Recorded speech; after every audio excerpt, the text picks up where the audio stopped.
All right, today we're going to be talking about graphing linear inequalities. So when we do these, we're going to have 4 basic steps. So the first step in solving these is going to be solve for y. And now beside that, I want you to go ahead and write down slope, intercept,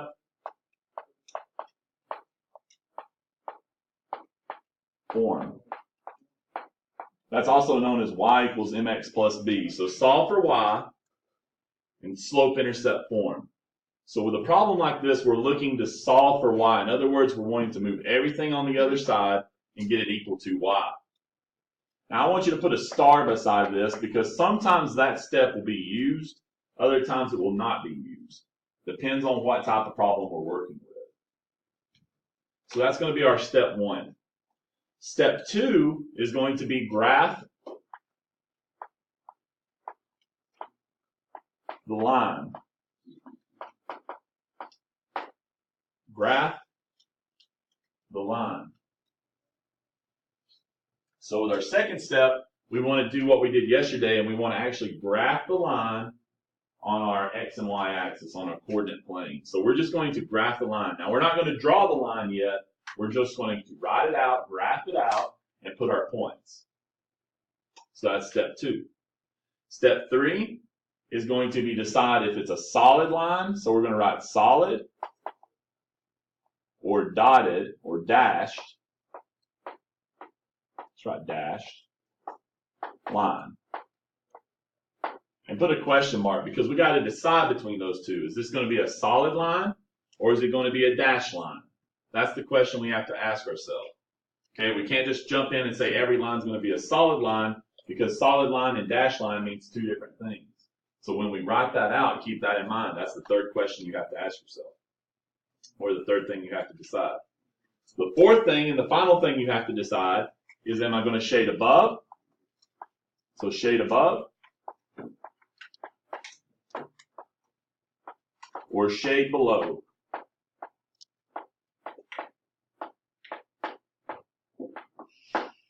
Am I going to shade above or shade below? Question mark. So the question becomes then, am I going to shade this going upward or am I going to shade this going downward? Am I going to shade above it or below the line? Now, one thing that you have to keep in mind, that's what these 3 dots are here for, okay? You have to kind of keep this in the back of your head anytime you're working with inequalities. And I guarantee you, every single one of you guys know this. It was on the last quiz. So whenever we have inequalities, we got to make sure that if we divide, so write down if you divide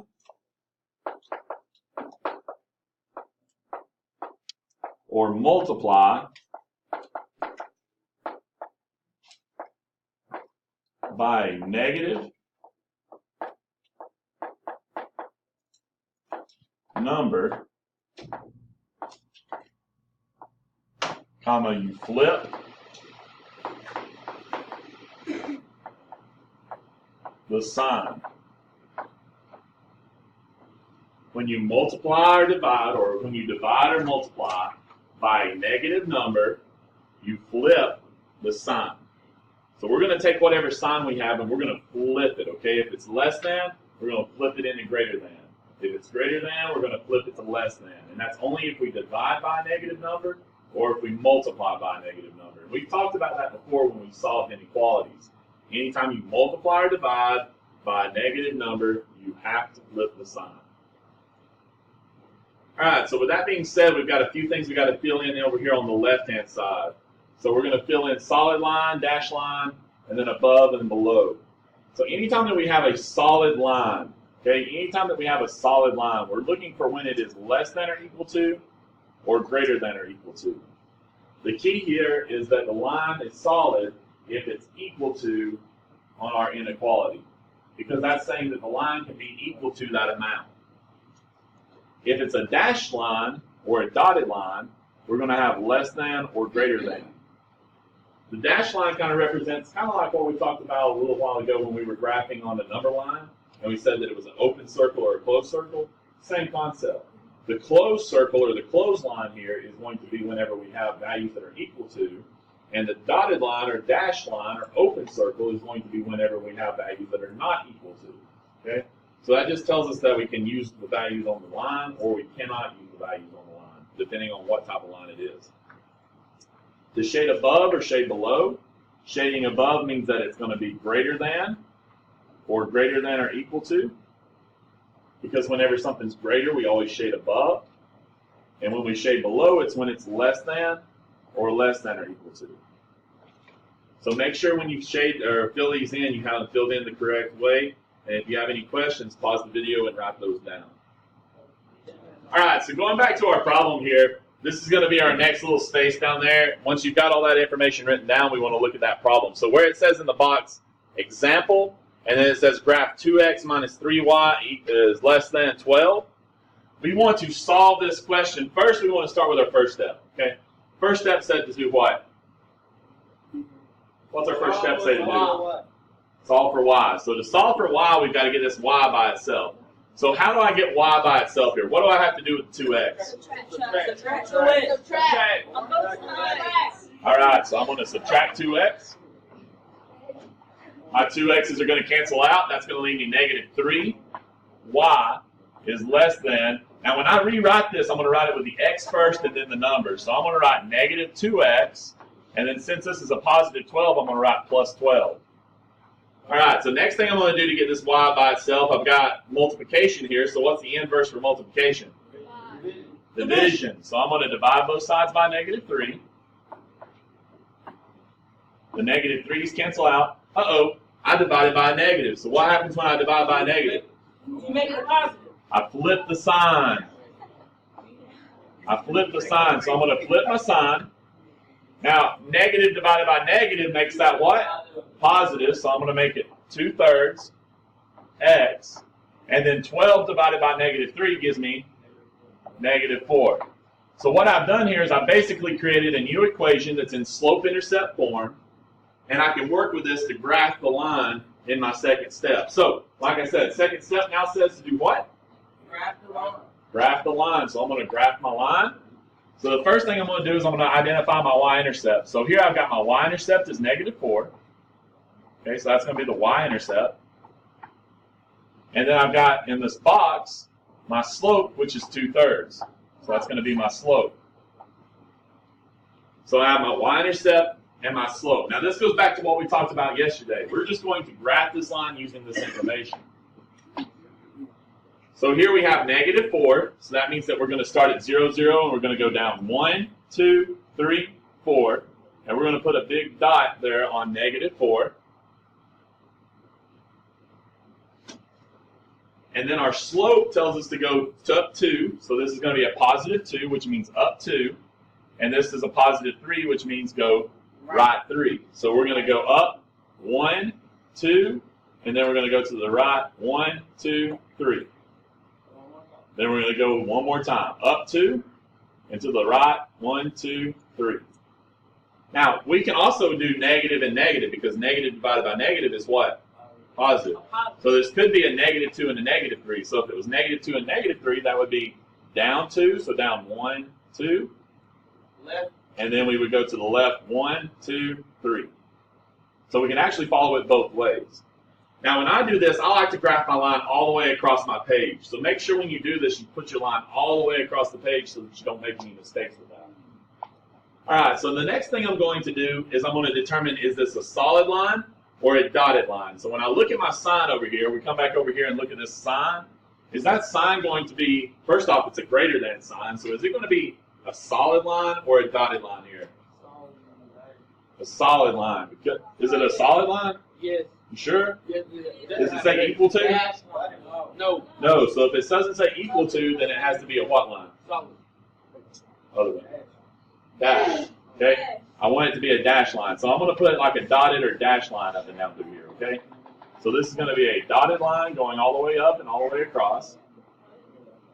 And like I said, it's a dash line because this sign doesn't have the equal to underneath it, okay? Remember our rules that we talked about a second ago. Whenever we look at this, we want to look and see if it has an equal to. Now, if it had this equal to underneath it, if it had a line underneath it like that, then it would be a solid line.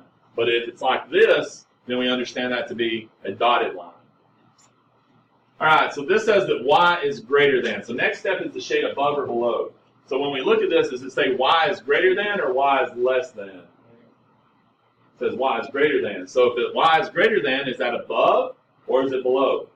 Above. Now I'm going to show you a little trick that I learned when I shade these. Okay. What I do is I say, oh, this is shade above. So in order to shade above, I take and find a point on the line. It doesn't matter where it is. Okay. You can pick this line right here. Okay. So I'm going to take this point and I'm going to shade up. So I'm just going to take and draw a line going straight up. You can pick any point on the line. It doesn't even have to be on a point. You can just pick one of those dotted places and you can draw a line going straight up. So this is going to tell me where I'm shading above. All right, so when I shade this up, I'm going to shade everything going up. So I'm shading everything above. See how that works? Now, just because this goes off, understand this line actually continues going, okay? This line doesn't just stop here. It keeps going on down. This line keeps going on up. So the thing is, if those lines keep going, then we want to keep shading that direction. So this can keep going shaded this way as well. So if we start shading one, we're going to keep shading that line all the way across. Okay? So we can shade all this on this side, and then we can flip. And then once you got it shaded, you can actually go back and shade it in all the way if you want to, okay? A lot of people like to shade all of that in. Now, what all this means, I think I did it in two different colors here. That's okay, though. We'll just shade it all in. All right, so basically what this means is that if you pick a point out here in this shaded area, if you pick something out here in this shaded area, that's going to be a solution for this set, okay? It's going to work as a solution for this line over here, okay? If you pick a point on this dotted line, okay, if I pick a point on that dotted line somewhere down through there, then this dotted line here is not going to be a solution. So anything on that line there is not a solution.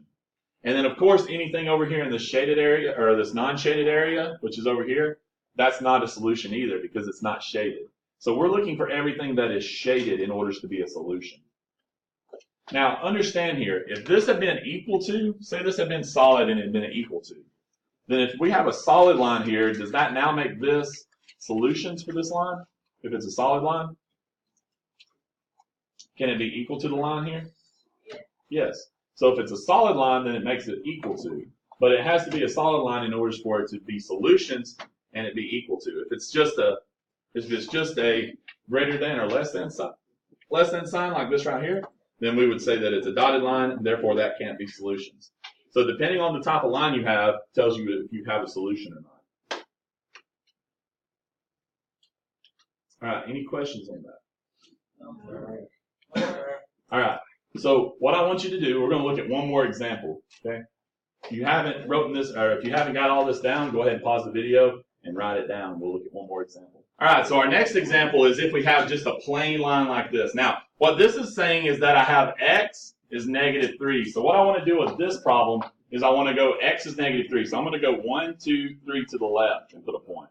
Now, if you remember, we talked about graphing this line yesterday, and we said that when we graph this line that we're going to have basically, first off, we notice that this is equal to, so that means that it's going to be a solid line. So anytime that we have x equals a number, that's going to be a vertical line going up and a vertical line coming down. Now, in order to shade this, we look at this sign over here and we see that this says x is less than. So when it's less than, we have to think about our x values. This is the only time we don't shade up or down. So when you look at these values, which ones are less than? The ones to the right or the ones to the left? Left. So what we would do here is we would actually shade in all our values to the left. So anytime that we have x is less than a number, we shade everything into the left. Okay? So we would shade everything into the left. If this had been x is greater than -3, then we would shade everything to the right. Because if we think about it, the numbers get bigger as they go to the right. They get smaller as they go to the left. All right, go ahead and finish up with this. If you need a second, write it down, pause the video, and you can get this information down. If you have any questions, stop and let me know, and I'll be more than happy to answer your questions.